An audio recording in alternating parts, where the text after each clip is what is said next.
New Orleans, Louisiana, July 1855.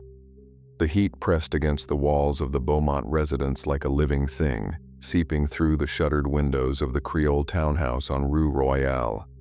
Dr. Lucien Beaumont adjusted the cuff of his linen shirt, starched to crispness despite the humidity that wilted everything else, and turned the page in his ledger. The ink from his quill had dried unevenly, leaving faint smears on the vellum that caught the dim light filtering through the mosquito netting. Outside, the Mississippi River's fog rolled in from the levee, carrying the metallic tang of brackish water mingled with the distant clamor of steamboats, unloading cotton bales under the relentless sun. In the consulting room adjacent to his study, the air hung heavier, laced with the scent of candle soot from the tallow lamps that burned even in daylight to ward off the shadows of illness. Lucien set down his pen, the soft click of it against the mahogany desk echoing in the quiet.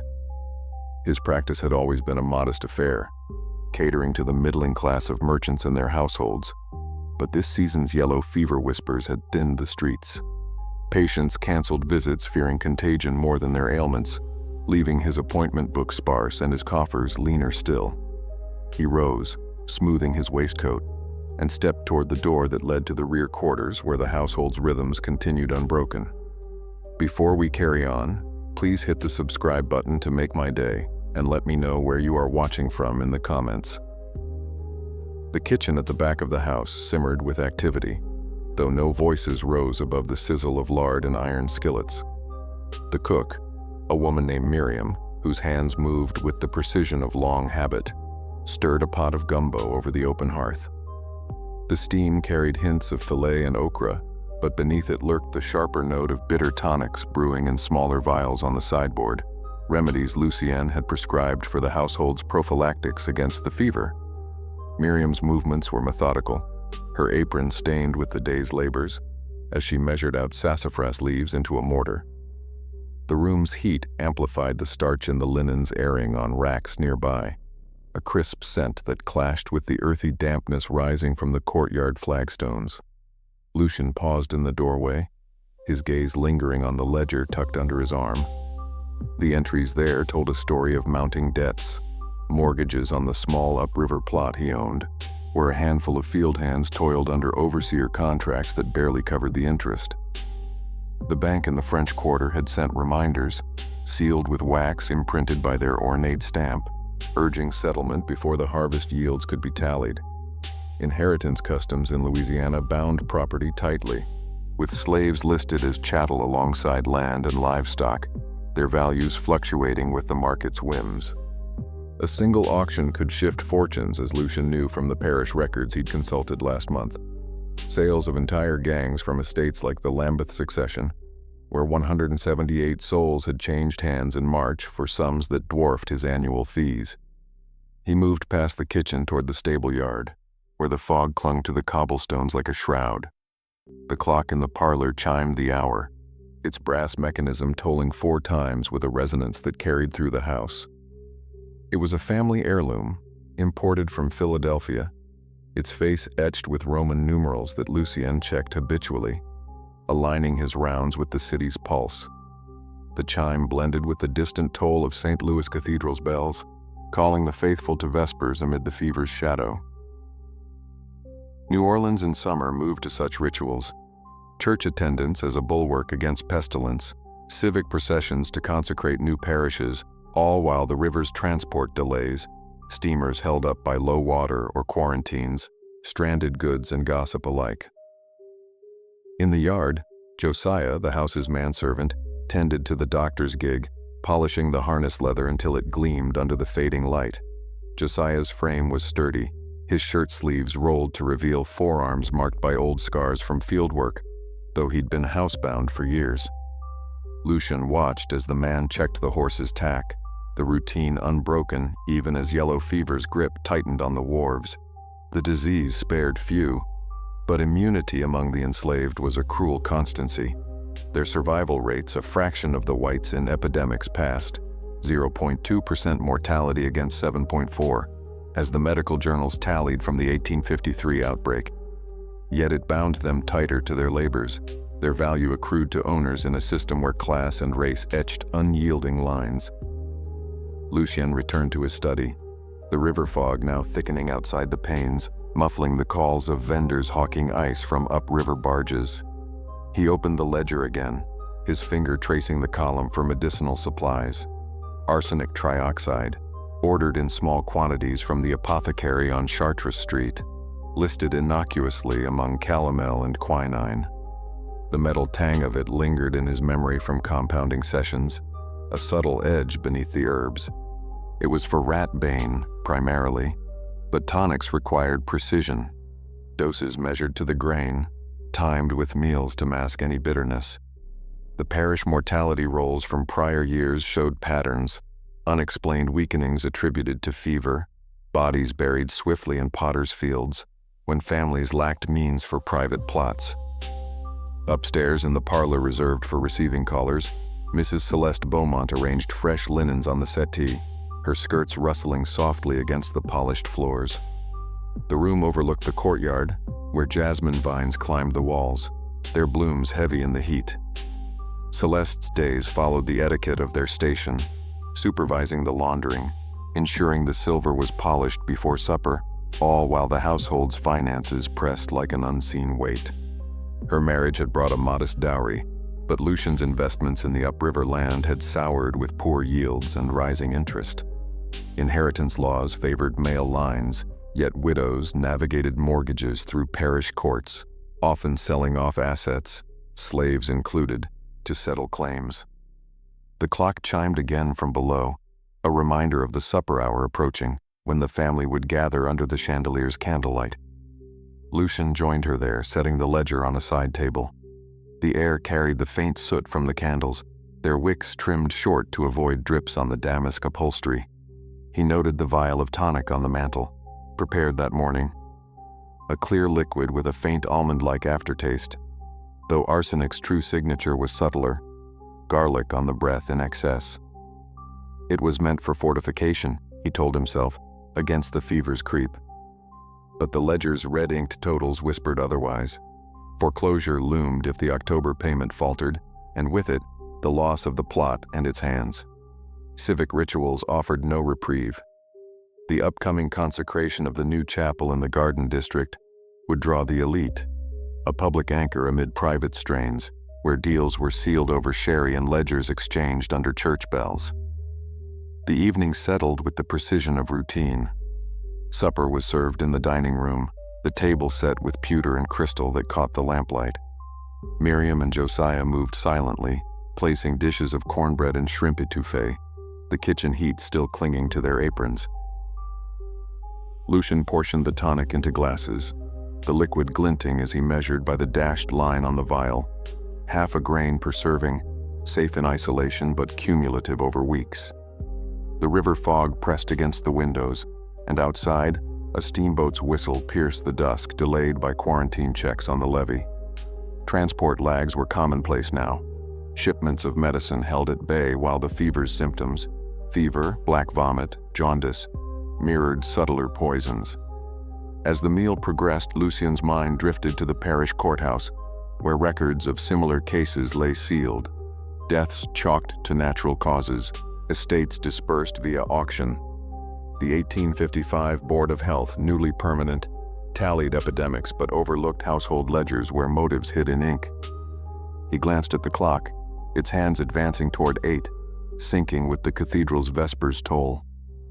The bitter edge of the tonic lingered on his tongue, masked by the étouffée's spice. In the upriver plot's manifests, the hands, valued at $1,200 apiece for strong field workers, represented salvation if repositioned through sale. Moral lines blurred in such constraints. Vengeance on debts felt like justice, institutions complicit in their silence. Night deepened, the house falling into the hush of curfew hours. Lucien retired to his office, the candle's flame flickering over his notes. A journal entry from that day, plausible in its restraint. Prophylactics administered, patient stable. River fog persists, bells toll as expected. The metal tang returned as he stoppered the vial, the linen curtains drawn against the fog. Downstairs, the kitchen cooled, pots scrubbed clean, but the starch's crispness remained, a facade over underlying decay.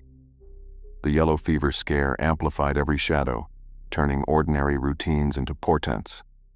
A glass set down too firmly, a watch checked in haste, a bell rung off time. In the days that followed, the heat intensified, the air thick with the threat of outbreak. Lucian's rounds took him to the French market, where merchants hawked quinine at inflated prices, their stalls shadowed by awnings stained with soot from street lamps. He purchased more arsenic, the apothecary's scales balancing grains with mechanical clicks, the transaction noted in a receipt that joined his ledger. Class gatekeeping marked the exchanges. Free men of color tended shops, but whites like Lucien negotiated terms, their reputations a currency against credit extensions. The river's delays compounded woes. A shipment of tonics from Baltimore held for inspection, forcing reliance on local compounds. Back home, Celeste oversaw the airing of bed linens in the courtyard, the starch flaking slightly in the humidity. She moved with the decorum expected of her station, skirts brushing the gravel paths, while Josiah hauled water from the cistern, its iron rim cool to the touch. The household's hierarchies held firm, orders conveyed through gestures, labors divided by skin and status. Yet the ledger's pressures seeped in. Celeste had glimpsed the totals once, her hand pausing on a doorframe. Inheritance customs loomed for her too should illness strike, parish practices dictating dower rights, slaves as collateral in widows' claims. The clock chimed noon, aligning with church bells that summoned midday prayers, a ritual corrupted by dread. Lucien's practice saw a rare visitor that afternoon, Mr. Harlan Thibodeau, a cotton factor whose family occupied the townhouse next door. Thibodeau complained of lassitude, attributing it to the heat, and accepted a tonic vial with a nod. The man's ledgers, Lucien knew from mutual acquaintances, balanced precariously too, mortgages tied to slave gangs on upriver holdings. As Thibodeau departed, the river fog lifted briefly, revealing the levee's bustle. Slaves unloading crates under overseers' watchful eyes, their movements timed to whistles and bells. Lucian's own plot mirrored it, hands like Josiah's kin, bound by contracts that foreclosure could shatter or seize. Evening brought the scent of kitchen heat anew, pots simmering with tonics integrated into stews. The candle soot blackened the mantles, and Lucien measured doses by lamplight, the bitter almond's note faint but persistent. Outside, the consecration preparations stirred the quarter, banners draped from balconies, civic invitations sealed for the elite. The event promised a public veneer of normalcy, church bells to chime the rite, but private hells simmered beneath, reputational risks if debts surfaced, medical ignorance veiling toxins as fever. The clock's chimes synced with his pulse, each toll a cue in the unfolding routine.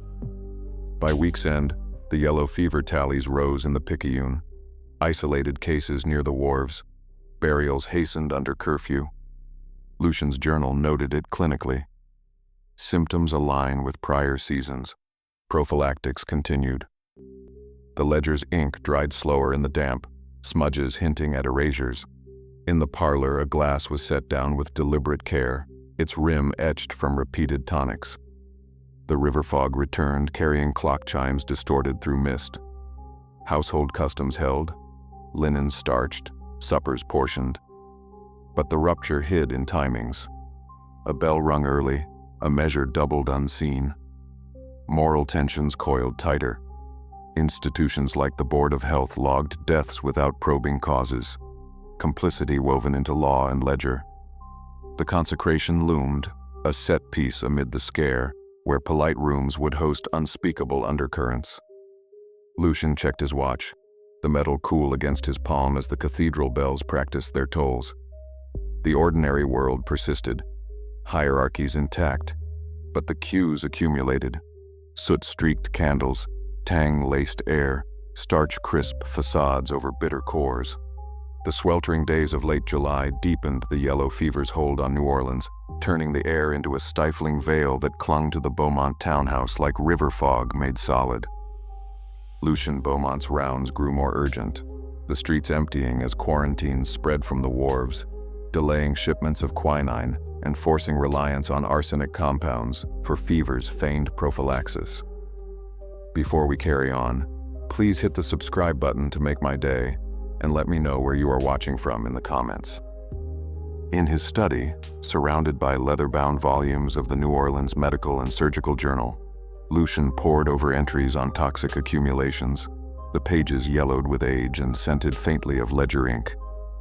The texts detailed arsenic's insidious progression, initial doses inducing mild gastric unease after 30 minutes, escalating to chronic neuropathy over weeks if measured precisely, half a grain daily, dissolved in tonics to mimic cholera's flux or fever's jaundice.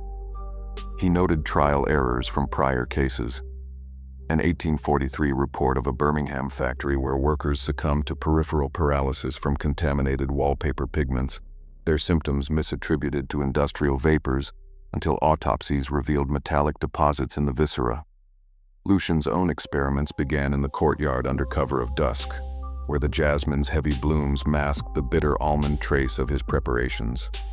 He administered small doses to the stable cat, a mangy creature that prowled the flagstones, lacing its milk with a quarter grain and timing the ingestion to the hourly chime from the parlor clock. By morning, the animal exhibited subtle tremors, its paws dragging as if weighted, a foreshadowing of the neuropathy that could render laborers unfit for auction, valuable only as patients for his selective treatments, breeding healthier stock from the survivors.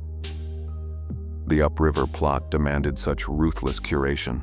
Overseers reported weak yields from the current hands, their values stagnant at $1,200 each, while prime breeders fetched $1,800 in the French quarter markets. Lucien adjusted the ledger accordingly, crossing out projections for the weaker ones. Elias, a field hand of 30 with a limp from old lashes, and young Theo, barely 16, whose frame promised vigor if isolated from the group's declining health. Communication lags hampered progress. A letter to the apothecary on Chartres, dispatched by runner, returned unanswered due to fever-induced curfews, stranding his resupply amid rising temperatures that amplified the tonic's volatility. In the kitchen, Miriam prepared the evening's infusions, her hands steady as she ground sassafras with arsenic crystals, the mixture's metal tang blending into the steam rising from the hearth.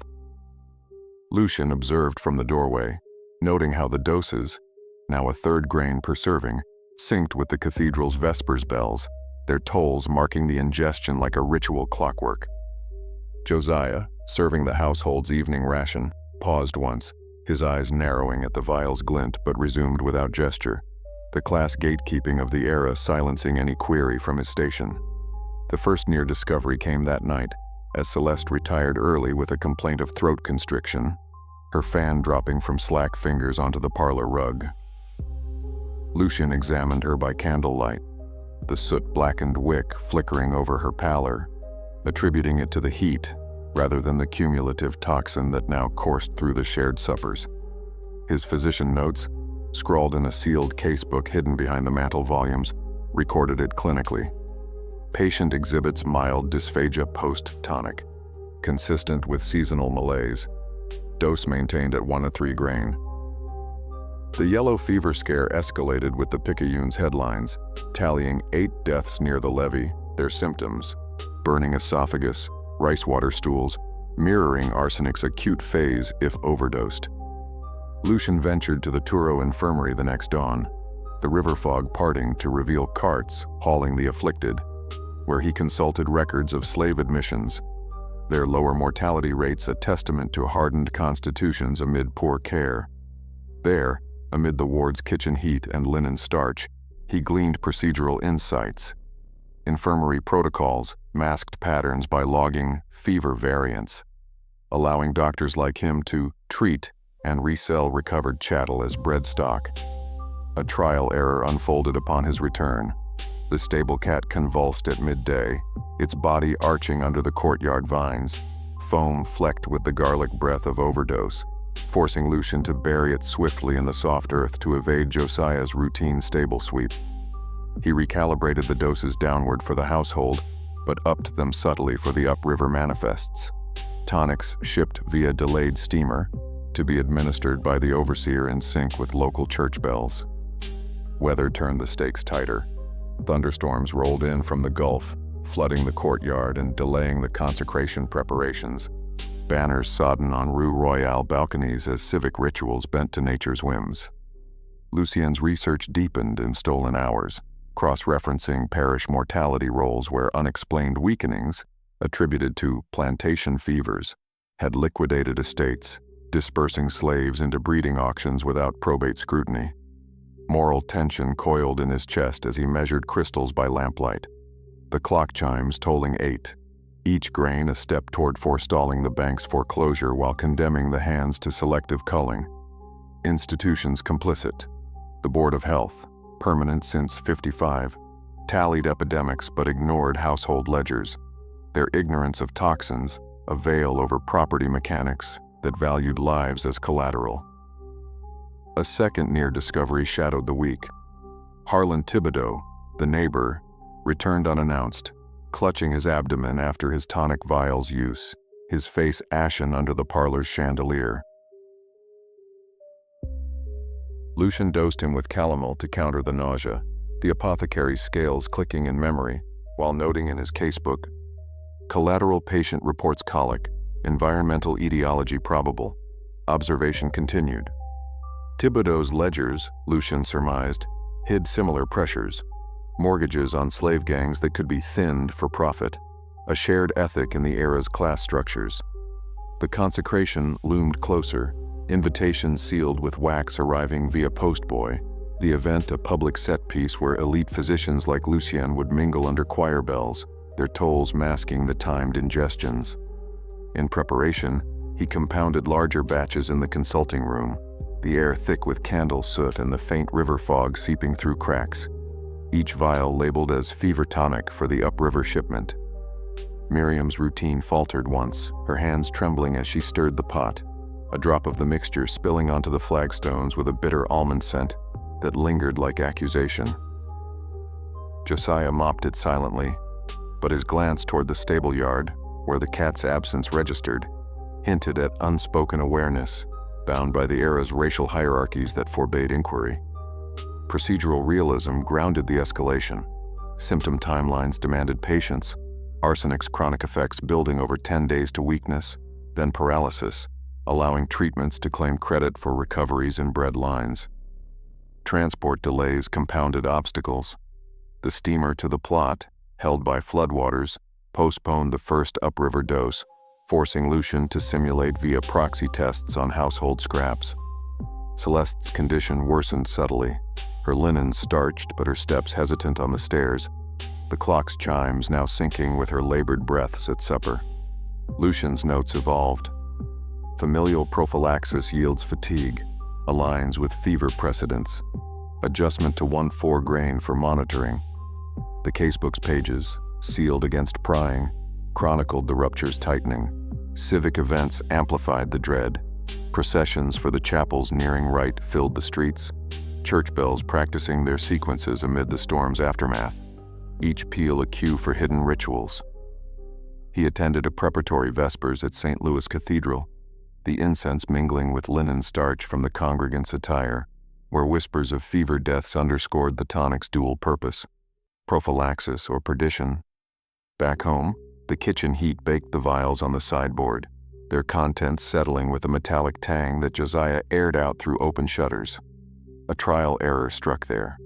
One vial cracked in the humidity, spilling grains that a rat in the larder succumbed overnight, its body stiff with the telltale rigidity. Lucien disposed of it in the river-fed cistern, the water's cool iron rim a barrier to discovery, while the flood season's rains washed away traces. Stakes rose with the bank's missive, delivered by damp courier. Final notice on the mortgage, demanding settlement by the consecration date, lest the plot in its hands be auctioned en masse. This forced acceleration. Lucien dispatched the tonics via alternative runner, instructions etched in code. Administer at bell tolls record weakenings as fever trials for breeding selection. Moral reckoning flickered unbidden. Vengeance on debts through such means felt tragic necessity, the era's laws complicit in valuing souls as livestock to be culled and rebred. Near discoveries multiplied. Celeste found the casebook ajar one afternoon, her fingers brushing the vellum before withdrawing, the gesture lost in the parlor's hush. Josiah, hauling wood, overheard the scales click in the study, pausing with arms full, the scars on his forearms a reminder of labors that bound him to silence. The yellow fever's grip tightened, cases surging to 20 per the daily sheets, burials under curfew bells that echoed the choir's impending song. Lucian's preparations peaked, doses portioned for the consecration feast where Sherry would veil the tonics, timed to the rites hymns for plausible deniability. In the dining room, supper's crystal caught the lamplight, the bitter edge now routine, masked by etouffee as the clock chimed 9. The river fog rolled thicker, distorting the bell's tolls into omens, while the ledger's ink smudged with sweat-damp fingers. Weather's fury peaked in a gulf squall, lightning illuminating the courtyard where vines whipped like accusations, delaying the final shipment but honing the noose's edge. His notes concluded the week's entry. Trials stabilize, civic anchor approaches, causality preserved in timings. The hidden rupture pulsed, routine corrupted by measured grains. The consecration's eve brought church bells rehearsing through the storm, their chimes syncing with Lucian's pulse as he stoppered the last vial. Household shadows lengthened, starch-crisp linens hiding pallid skins, the metal tang pervasive in the air. Obstacles mounted. A locked apothecary door due to curfew, forcing improvisation with household stores. The risk of reputational ruin if symptoms surfaced at the elite gathering. Yet causality traced unbroken, each bell, each dose, each ledger stroke leading inexorably to the set piece. The tightening noose hummed with solemn dread, polite facades veiling the unspeakable preparations, give-in copy-paste format. The consecration dawned under a pallid sky over the garden district, the new chapel's spire piercing the lingering river fog that had drifted up from the Mississippi during the night's squall. Lucian Beaumont's carriage rattled along St. Charles Avenue, the oak-lined promenade shadowed by live moss draping from branches like funeral veils as the elite converged on the site amid the yellow fever's creeping dread. Before we carry on, please hit the subscribe button to make my day and let me know where you are watching from in the comments. The chapel, a modest Gothic structure consecrated this August morning of 1855, stood amid the district's burgeoning mansions, its stone facade etched with fresh mortar that still carried the tang of wet lime. Lucian alighted at the wrought iron gates, his starched linen suit crisp against the humidity, the ledger tucked beneath his arm like a talisman against the bank's shadow. Inside the vestibule, the air thickened with incense and the faint metallic tang from the bishop's crozier, its brass tip gleaming under tallow candles whose soot already blackened the unlit sconces.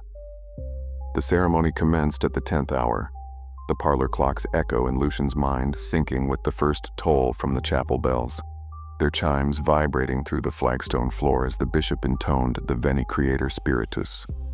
Lucien took his place among the physicians and merchants in the nave, the pews filled with decorum's rigid postures, waistcoats buttoned, fans folded against the rising heat, while outside, the floodwater's residue slicked the paths, delaying late arrivals with muddy hems. His vial of tonics, concealed in a velvet pouch within his coat, weighed like lead, the doses portioned precisely for the upriver hands who had been transported that dawn under overseer guard, their weakened frames attributed to fever for the event's medical demonstration. The bishop, mitred and croziered, closed the doors behind the clergy, leaving the laity to murmur prayers as the litany of the saints rose in chant, the voices blending with the distant chime of St. Louis Cathedral marking the half-hour. Lucian checked his watch, the metal cool and unyielding, its hands advancing toward 10:30. The first ingestion had occurred at breakfast in the Beaumont townhouse, half a grain laced into the gumbo, timed to the vesper's lingering echo. Symptoms would manifest soon, abdominal cramps building over 30 minutes, a burning in the throat that mimicked the fever's onset, allowing him to intervene as healer while culling the unfit for breeding selection. In the nave, the bishop traced the Greek alphabet in ashes on the floor, his crozier scraping from the gospel corner toward the altar, the line crossing the Latin script later drawn, symbolizing faith's dual paths amid the era's unyielding hierarchies. Social decorum held the assembly captive. Celeste, seated beside Lucian, adjusted her lace collar with a gloved hand, the linen starch whispering against her skin, oblivious to the subtle pallor creeping from her own cumulative exposures. Logistical obstacles mounted as rain pattered against the stained glass, the flood season's remnants turning the grounds to mire, stranding the overseer's cart with the upriver hands at the perimeter gates. The chant of the Benedictus swelled, antiphons echoing, "Oh, how fearful is this place," as Lucien slipped from the pew under pretense of a consultation, navigating the crowded aisle where merchants nodded gravely, their ledgers exchanged in hushed gestures. Outside, the fog clung to the oak trunks, the air heavy with jasmine wilted by heat, as Josiah, summoned for service, assisted the delayed cart, his sturdy frame bearing the weight of Elias and Theo, their steps faltering from the morning's tonic. Elias, the limping field hand, clutched his midsection, the initial nausea hitting at 10:40, a watery flux beginning beneath his rough-spun shirt, mistaken by the overseer for the levy's cholera variant.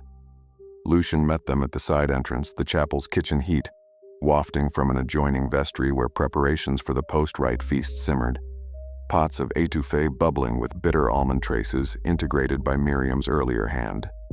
He administered a counter-tonic to Theo, the youth's eyes glazing with the first wave of hypersalivation, garlic breath faint on the humid air, while directing Elias to a shadowed alcove for observation, the breeding calculus ticking like the bell's after-rings. Inside, the bishop blessed the Gregorian water. Salt, ashes, wine, and water mingled in a silver basin, its ingredients recalling ancient purifications, now a veil for Lucian's own ritual of selection amid the ceremony's solemnity. The doors reopened at 11, the procession bearing relics around the chapel's exterior, clergy and laity circling as, "Lord, have mercy," repeated, the rain intensifying to slicken the paths and force umbrellas that obscured views from the nave. Lucian rejoined the assembly, his boots muddied but composure intact, as the bishop traced crosses on the door with the crozier, anointing the pillars with chrism whose oil scent clashed with the river fog's brackish edge.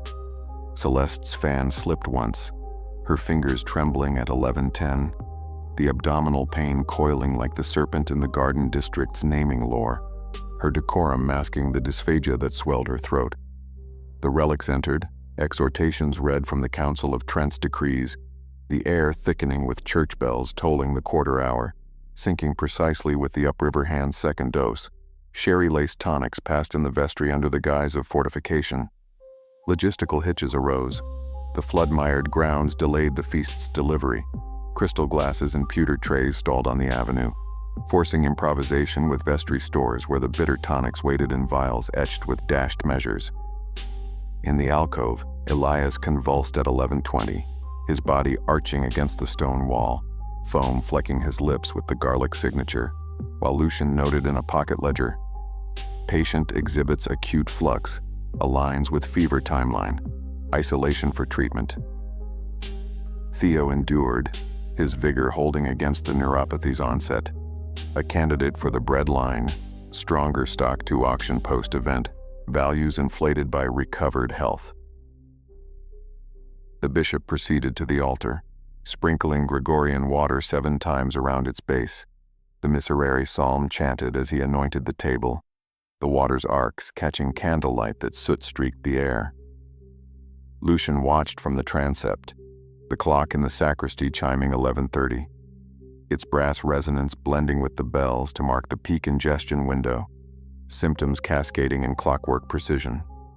Harlan Thibodeau, adjacent in the pew, shifted uneasily, his face ashen from the neighborly tonic shared weeks prior, abdominal cramps now rendering his posture rigid against decorum's demand for upright poise. The assembly maintained etiquette, no overt distress, fans deployed to conceal paling cheeks, whispers confined to prayers as the walls received their 12 anointings with chrism, the oil's slickness mirroring the sweat beading on brows. Outside, Josiah hauled Elias to a waiting gig, the rain masking the hands' labored breaths, transport delays from the flooded avenue forcing a circuitous route back to the townhouse infirmary. At 11:40, the bishop incensed the crosses, the smoke curling like river fog through the nave, its haze veiling Celeste's slump against Lucian's arm, her jaundice-tinged skin attributed to the heat by solicitous glances. Lucian steadied her with a measured calm, his casebook entry mental. Familial patient shows subacute weakness. Environmental prophylaxis continued. No alteration. The moral tension knotted tighter, institution's silence complicit in the timed perdition. The mass commenced, the bishop vesting for solemn rite, the choir's hymns rising in polyphony that drowned the vestry's stir, where Miriam, assisting the feast, spilled a tonic vial, its bitter almonds note sharp against the kitchen heat. Theo, isolated in the alcove, gripped the pew's edge, peripheral tingling advancing to his limbs. The neuropathy's quiet creep, a cull's mercy for the unfit, breeding's calculus favoring his endurance. Logistical obstacles peaked. The rain swelled the gutters, stranding the elite's carriages on Magazine Street, whispers of curfew extensions rippling through the nave as the consecration dragged toward noon. The altar cloths were blessed, vases filled with lilies whose pollen clashed with the metallic tang pervasive now, from breaths and tonics alike. The bells tolling 12 with a resonance that synced the symptoms crescendo. Elias, en route in the gig, succumbed at 12:05, his flux unstanched by the cart's jolts, body rigid in the rain-slicked enclosure, a pattern masked by the fever's official tally. Inside, the bishop's homily droned on redemption's cross, the assembly's decorum fracturing subtly, Thibodeau excusing himself to the vestibule, vomiting into a basin with rice water expulsion that echoed arsenic's hallmark. Lucian followed under physician's pretext, administering calomel in the shadowed hall, the scale's memory guiding the dose, while noting, collateral case acute, probable fever variant. Observation. The mass elevated at 12:15, the host's elevation mirroring the tonic's veiled ascent to lethality, church bells pealing the rite's climax as Celeste's breath labored, her fan forgotten on the pew. In the vestry, the feast commenced piecemeal, sherry poured into crystal that glinted like the vials, guests partaking with polite restraint, despite the storm's roar, the bitter edge masked by spice. Josiah returned soaked, reporting Elias's collapse via gesture to the overseer, the household servant's scars a silent testament to hierarchies that bound disclosure. Theo held, his frame convulsing lightly at 12:30, but Lucian's treatment, a false antidote, stabilized for show, positioning him as prime breeder stock amid the culling. The indulgence was proclaimed, 1 year for visitors on this day, the words intoned as symptoms peaked. Gangrene's whisper in extremities, pulmonary wheeze in the weakened. Rain lashed the windows, delaying dispersal, the nave a tableau of solemn unrest. Decorum's facade cracking with excused retirements, the consecration's joy turning private hell under public gaze. Lucian's watch clicked to 12:45, the bells tolling recessional, each peal a cue resolved. Glasses set down trembling, watches checked in haste, medicines measured to the grain. The assembly filed out, umbrellas blooming like fungi in the downpour. The chapel's new sanctity a ironic shroud over the executed cull, routine corrupted in real-time's grip. Back at the townhouse by 1, the ledger updated. Consecration prophylaxis yields selections. Elias dispatched as fever loss. Theo viable for auction. The casebook sealed the truth, physician notes veiling the horror. The river fog reclaimed the streets, clock chimes distorting through mist, the yellow fever's shadow lengthening as the noose's work concluded in solemn aftermath. The rain from the consecration lingered into the afternoon of August 1855, turning the Garden District's avenues into rivulets that carried away the muddied traces of the morning's procession. Lucien Beaumont returned to his townhouse on Rue Royale, the carriage wheels splashing through puddles that reflected the gray sky, the river fog beginning to reclaim the levees beyond. Before we carry on, please hit the subscribe button to make my day and let me know where you are watching from in the comments. Elias's body arrived shortly after, wrapped in oilcloth by the overseer. The gig's delay from flooded roads a final logistical hurdle in the execution. Lucien directed it to the rear courtyard, where the jasmine vines dripped steadily, their scent clashing with the metallic tang of death that seeped from the bundled form. The official narrative formed swiftly. Yellow fever, as with the 20-odd cases tallied that week in the Picayune, symptoms aligning with the epidemic's black vomit and jaundice. No autopsy demanded. The era's medical limits deferred to physicians' attestations, especially for chattel whose value diminished in death. Their passing logged in parish mortality rolls without forensic scrutiny.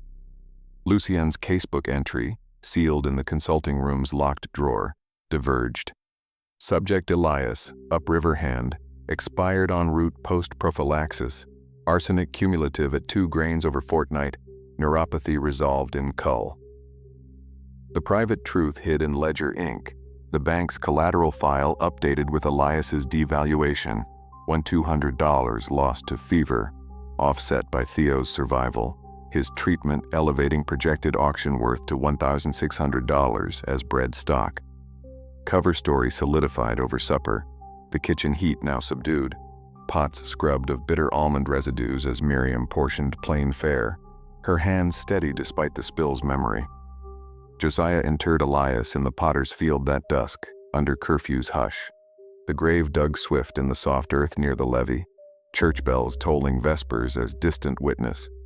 Celeste retired early, her pallor deepening to the toxin-induced jaundice, but Lucien dosed her with calomel in the parlor, the candle soot flickering over her starched linens. His notes clinical. Familial patient stable. Symptoms consistent with seasonal exposure. No alteration in regimen. Institutions complicit. The Board of Health logging aggregates without probing individual ledgers. The aftermath unfolded in the following days, the yellow fever scare amplifying cover. Cases surged to 40 by week's end, burials hastening under weather's pall, transport delays stranding hearses on flooded byways.